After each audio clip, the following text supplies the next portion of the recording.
Good morning and welcome to another edition of Fort Wayne Up Close. If you guys know, like I know, every Thursday morning we follow up the Fair Housing series with the recap of what was discussed the night before. Last night's discussion was about a million in captivity. And as always, every Wednesday, it did not disappoint. This week, I've got to discuss the recap. Miss Sondra Brooks. Sondra, welcome to the show. Thank you, JJ. Happy to be here. Thank you. But Sondra was there. Sondra is active in our community. Sondra helps people with down payment assistance through the Federal Home Loan Bank. When they come out with their down payment assistance program, she helps people with repairs, home repairs. Yes, exactly. And Sondra is actually is a member of Rainey. And I know she does a lot of things. We all know Linda Golden and Legacy One. She is Linda's right-hand lady. That is correct. So I'm your host, JJ Foster, and we're going to dive right into it. You were a part of all the first episode, the second episode. Yes. And everybody, you understand, we talked about things that were going on in Chicago, helped shape the nation as far as fair housing for underprivileged communities and people of color. Last night, it was no different. But it kind of took a different spin because it showed where the Chicago Housing Authority really had good intentions on getting fair housing out there for people of color. And Elizabeth Wood, who was the director, Chicago got some funding to combat their overpopulation that was happening in their city. And the vision that Elizabeth Wood had, the first thing that came to my mind, it looked like plans that we see today. Things that the light bulb went off. It was about putting folks that were in need of housing, putting them in scattered sites where they weren't all just in one concentrated area.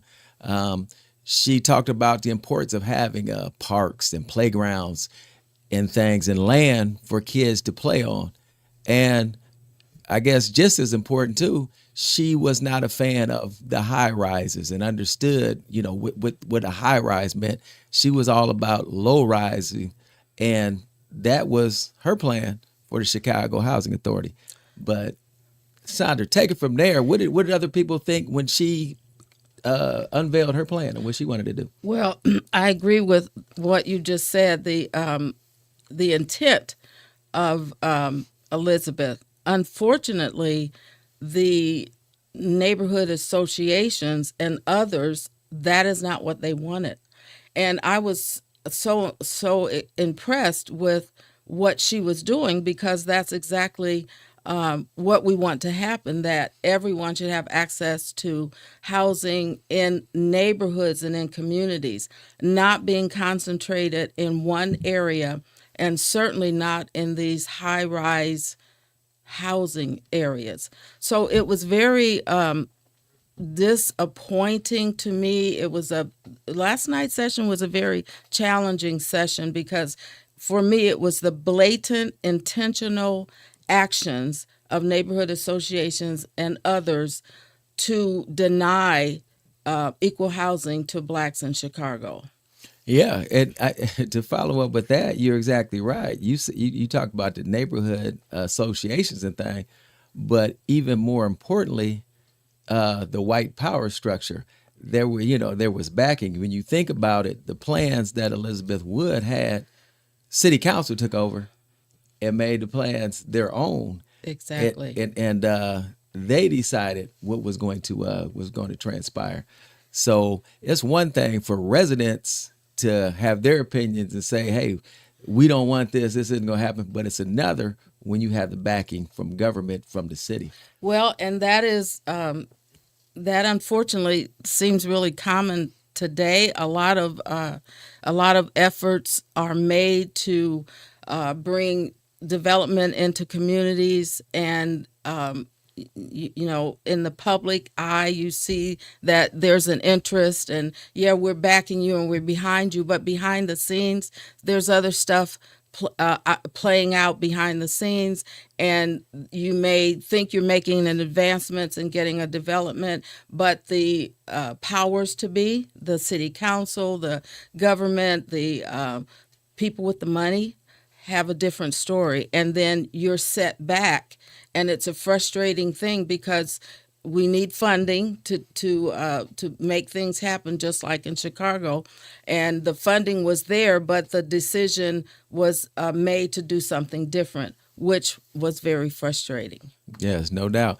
I think they mentioned something like 4,000 people showed up to protest. Excuse me. Yes, yes, they were against it, and you remember the session where they showed the protesters speaking up, saying they were not against blacks having nice homes, but in their own area, and the one lady that said, "Go back down south."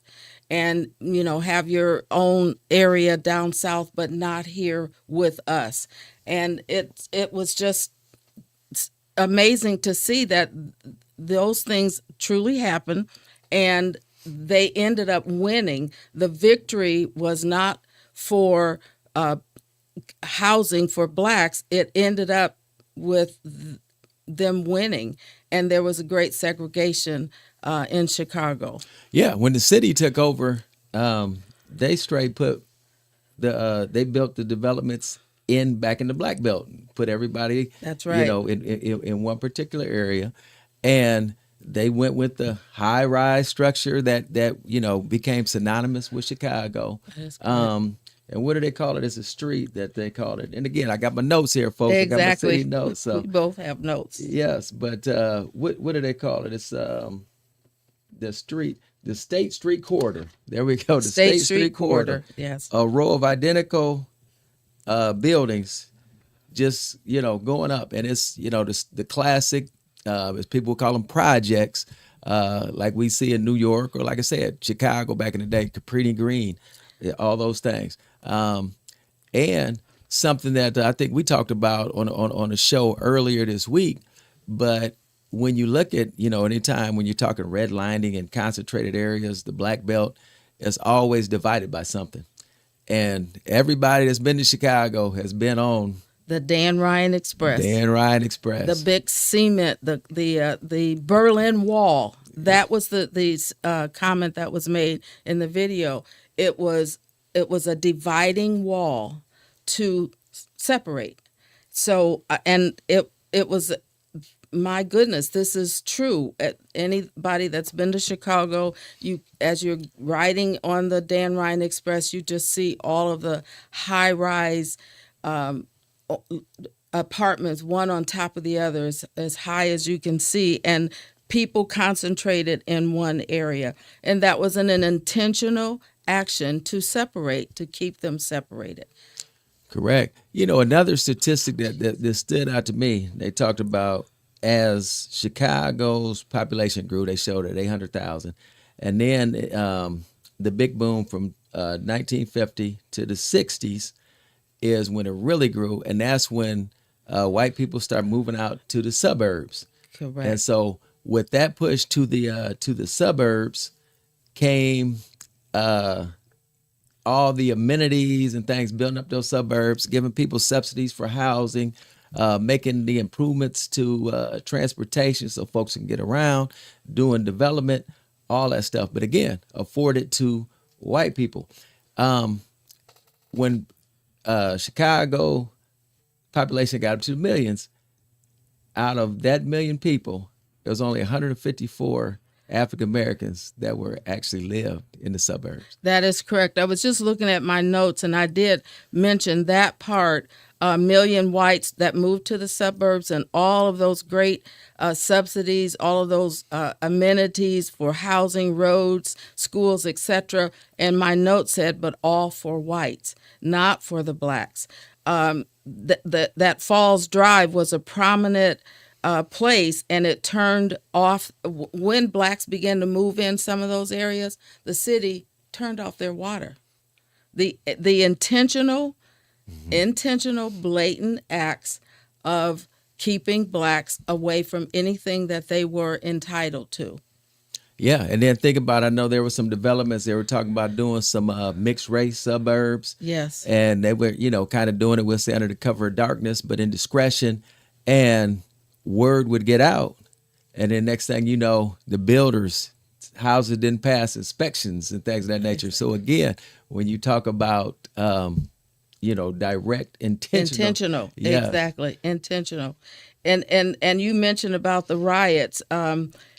They were in my notes again. The Negroes in the all-white neighborhood. Anytime that seemed to be about to happen, there were riots.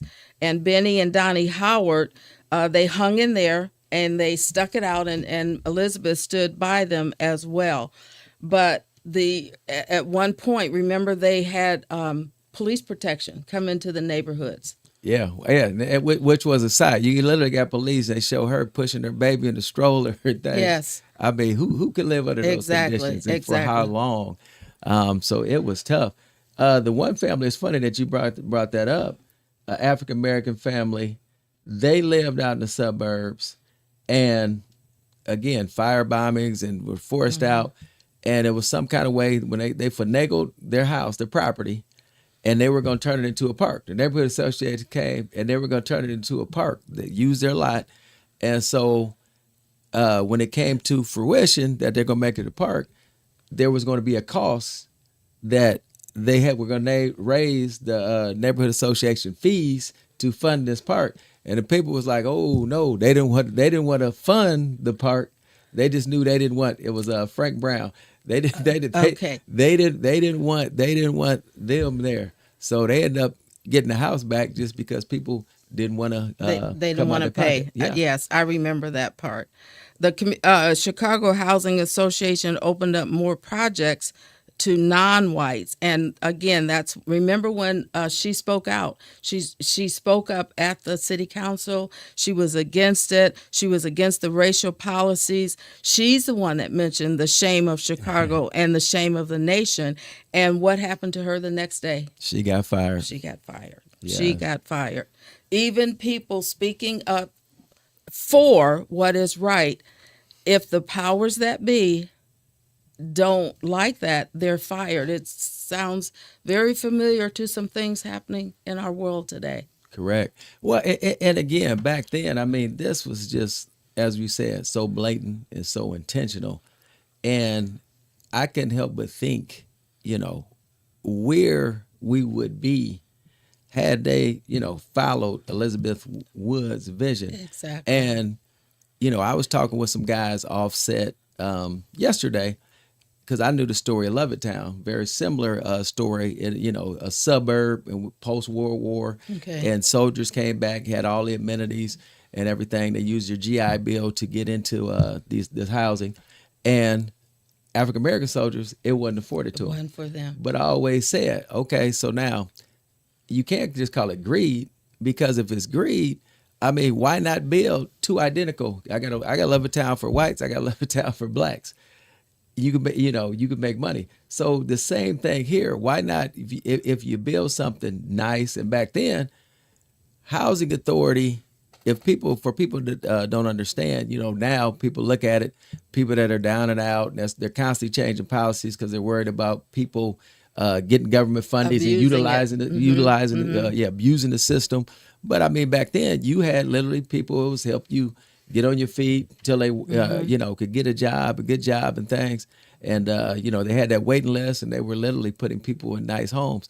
But if they could literally allow folks, I'm gonna put you out, we're gonna put you over here, scatter sites, whatnot.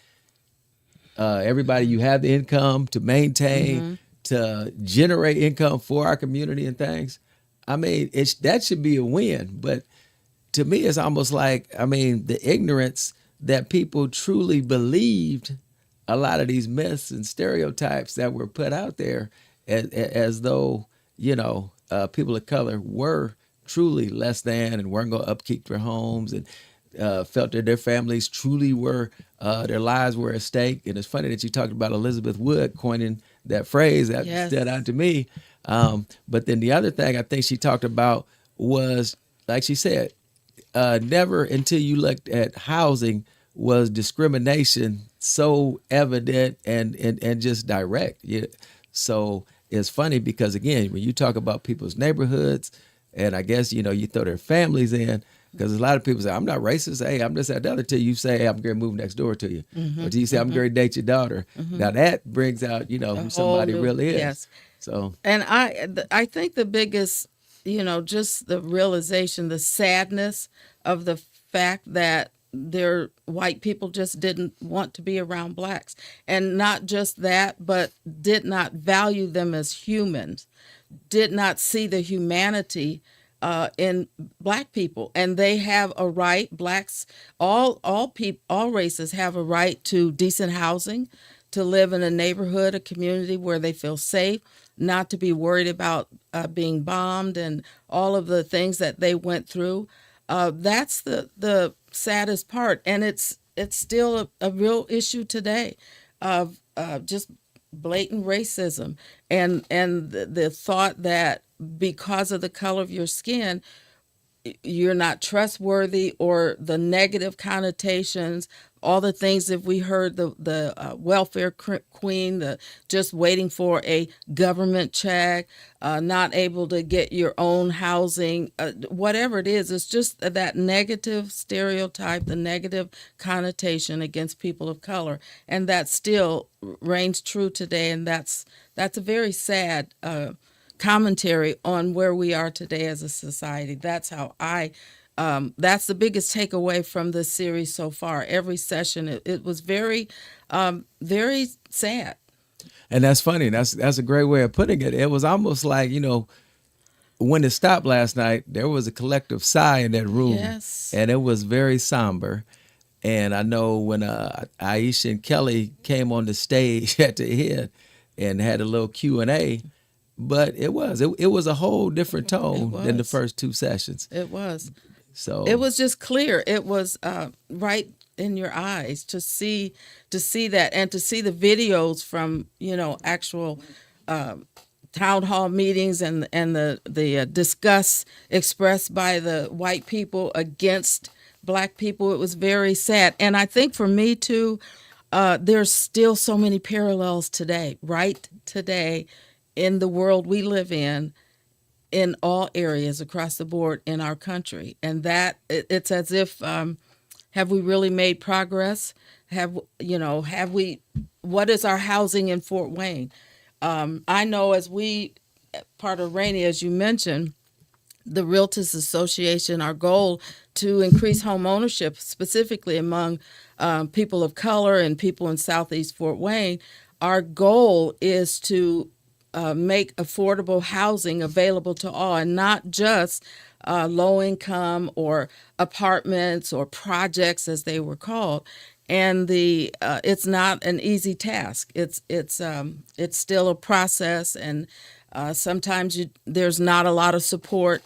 Now, there's a lot of development going on in our city and other parts of our city, downtown and in that area in particular. But there's should be an opportunity for better housing for all people, including people of color, all across our city. no question. Um, what do you have in your notes about Robert Taylor? Well, I think I started taking some notes, but I remember, didn't he quit? He was with Elizabeth at first, and things got so bad he just dropped out. Correct. Is that? Yes, he Yeah. yes, he definitely he was on board. His vision was the same as hers, wanted to do right by people. But then when you talk about the State Street corridor and they built all those high rises, they named one of the buildings after Robert Taylor, and that was not his dream, not what he wanted. So it's almost like a slap in the face. When I heard that part, I thought they said, "We're going to get you. You dropped out, so we're going to name this after you." Yeah. Again, intentional, blatant, evil acts. I saw that part as well, but that was encouraging that there were people, white people, fighting for the rights for black people in Chicago, and still a lot of resistance. And the more Elizabeth, and we've already said this, the more she spoke up, she was fired. Yeah. But she didn't stop her work. she continued. Correct. And that's the thing. I mean, you hit on it when you say white people fighting. Yes, white people have always been Always. fighting. And, we go back to the beginning of time. You have abolitionists or That's whatnot. right. It's going to be somebody. I mean, because when you talk about moral values and character, there's going to be people that step up to answer the call. The challenge is the masses or whatever that percent is, because there is nothing that's across the board, and that's what's tricky. And it's funny because if you find somebody, say a Caucasian, who sees people as equal and that's not their thoughts, and then you bring up something like this, they want to look at you like, what? No way. I don't think like that. Okay, you don't, but your People around mindset you. is not everybody. Exactly. And as I talk about with this whole deal, this whole series, we're talking about stuff that is documented because it is under the authority of the law, under, covenants, legislation. These things went Absolutely. on. So it's there. And like you said, they got footage of town hall meetings. It's language in covenants, so they didn't think they was doing anything wrong. This is legal. This They is were talking just as plain as day and matter of factly as, the way we are right now. absolutely. They there were posters at the library, and we were looking at some of those posters, and then I wish I'd written down the neighborhoods in Fort Wayne right now Yes. that have in that covenant that black people, Negroes, cannot live here. Yeah, that's funny you said that because I actually, in going through my notes yesterday, again, we had a set, and I forget whatever we were talking about, but I kind of was doing my research and I saw some old clippings, and it was funny because they would have houses listed, and before they even talked about the houses or the neighborhood, it said restricted access, which Absolutely. meant, yes, you get in this neighborhood, there will be It's no not black you. people. Not you. And you're right, it was several different neighborhoods. And again, that's right here in Fort Wayne. That's what Exactly. people don't understand. And hence, Elizabeth Wood's quote, shame of Chicago, shame of the nation. Yeah. Because again, people looked at Chicago as a model. As And a okay, model. how did you, just like Chicago had originally looked to Baltimore to see, how are you guys handling what they call it, race containment? And they looked at Baltimore, and Baltimore, their practices, the federal law, kind of stepped in and said, hey, you can't do this. This is discrimination. So then, Chicago, they got creative and crafty with the things that they were doing. So then that's what people, hey, they look just like anything that goes on with cities across this country. You look to another city for best practices. Exactly. In this case, it just happened to be best practices are talking about discriminating against a Against certain a race of certain people. race. JJ, do you remember the part about the? Here in my notes, they were talking about the model Deerfield. Remember that Yes. that suburb north of Chicago could be like a model, and then it was leaked. The fact that they were working on that was leaked, and opponents organized and went public against it, and they said integration was being forced upon them. Why should we have to be forced to do this? So even the behind the scenes, the efforts to, in this case, make that a model suburb, it was just those people that were just totally opposed to it. And whoever leaked it, you don't know the motives of that entity or that person that leaked it. Well, that's funny you said whoever leaked it. I don't know if you caught that part, but they talked about they shared the information with some pastors that were leaders of that community, and it's speculation that one of the pastors leaked it. So Pastor, the white pastors. correct, yes, in that out in that area, and that is actually when I talked about them violating the builders. That's exactly what they did. They stepped in, so they built his houses. So now they didn't let them pass inspection. That's what. Those were the ways, Yeah, exactly. that's what put a Like monkey wrench. turning the water off, or reducing the services. I just wrote. I didn't write a lot. Did you catch the part about a person named Jim Crow at the end? Yes, sir. His real life name was Jim Crow. Yes, Exactly, exactly, and he was proud to say, "I'm Jim Crow." absolutely. Not the Jim from down south, but he was Jim Crow, and he was opposed to a lot of, again, of this development and pushing of mixed race neighborhoods. So So it was Mayor Daley in 1962 that where these high-rise apartments started. Yeah, and we know in the high rises, just really high rises. The whole concept behind that is you can house more people, which you're Higher up building you up. go.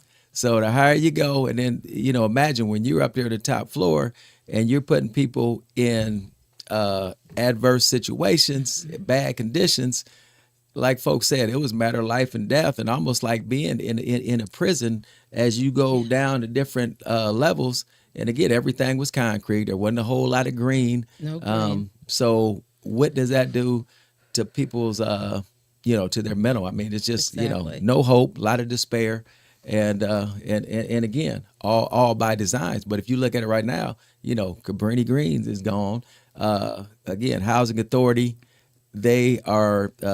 Shipping families are allowed to go out. A lot of families in Wisconsin, they're living out in the burbs and things now. But I mean, here we are, modern day. Modern day. Elizabeth Wood had that idea way back when.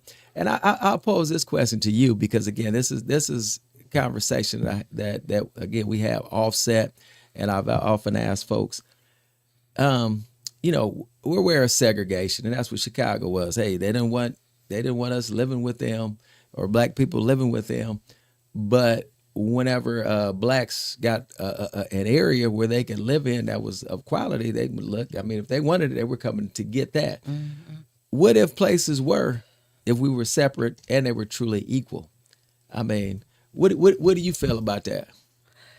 In terms of separate housing, separate neighborhoods, I grew up, I didn't know it. I didn't realize it.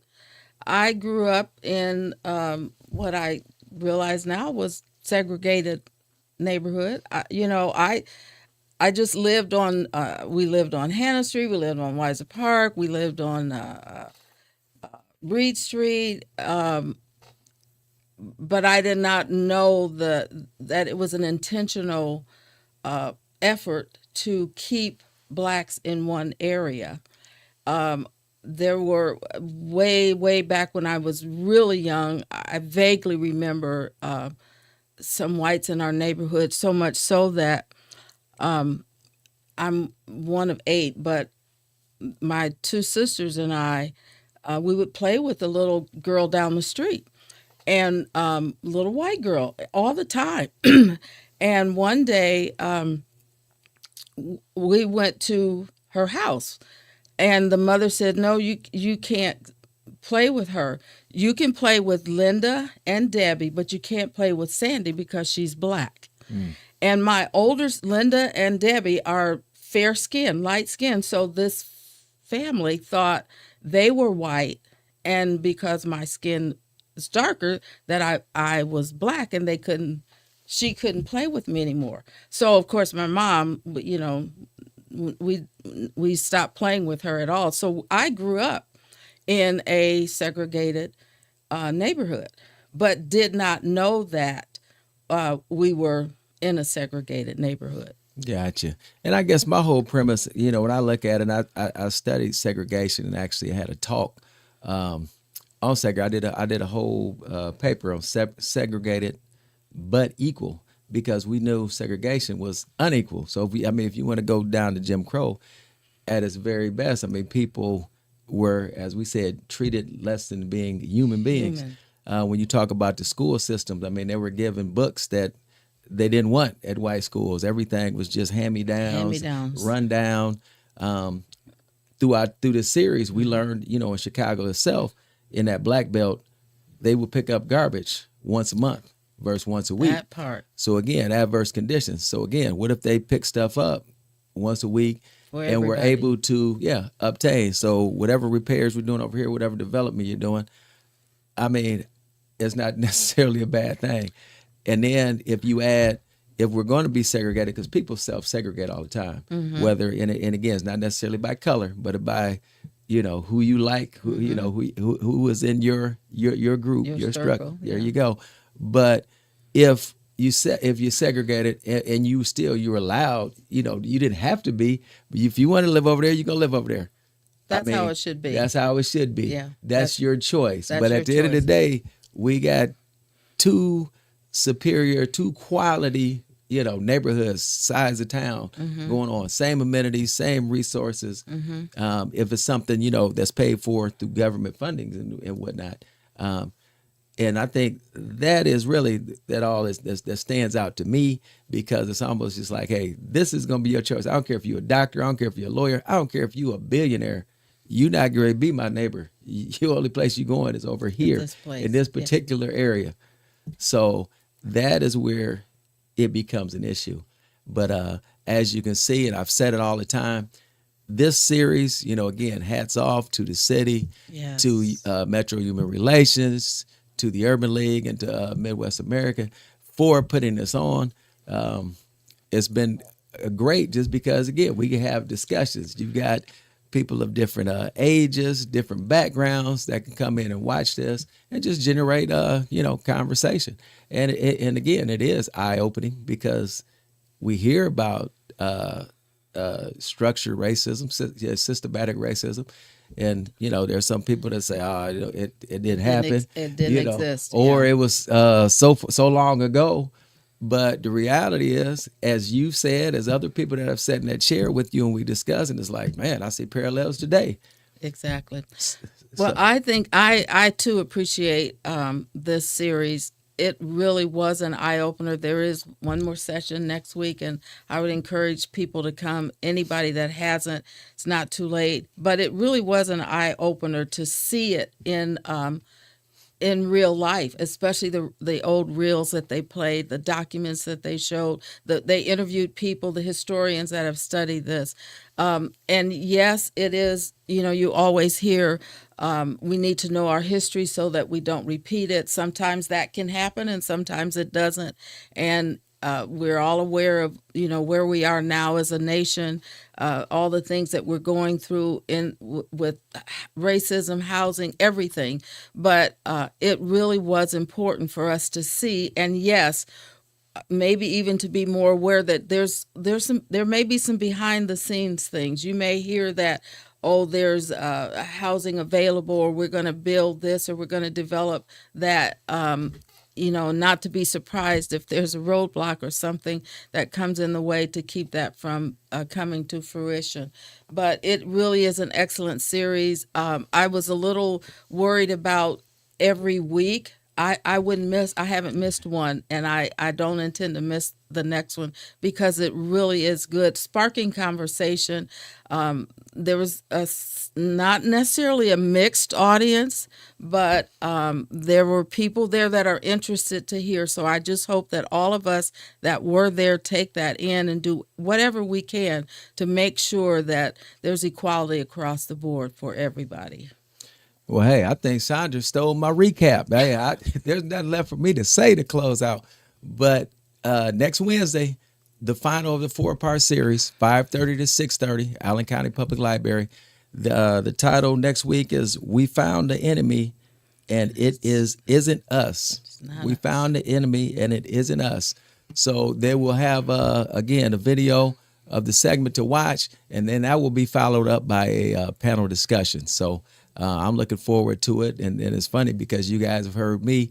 Sondra echoed my sentiments. I told him I wear a lot of hats, I do a lot of different things, but I rearrange all kind of stuff in my schedule so that I could make it a point to be there each and every Wednesday and followed up on Thursdays because I think it is important. I like to share, and it's funny because when we talk about sparking discussion, we have had some comments from some folks who are, generally, our subscribers or our regular viewers. So it definitely is sparking some conversation, and that we appreciate.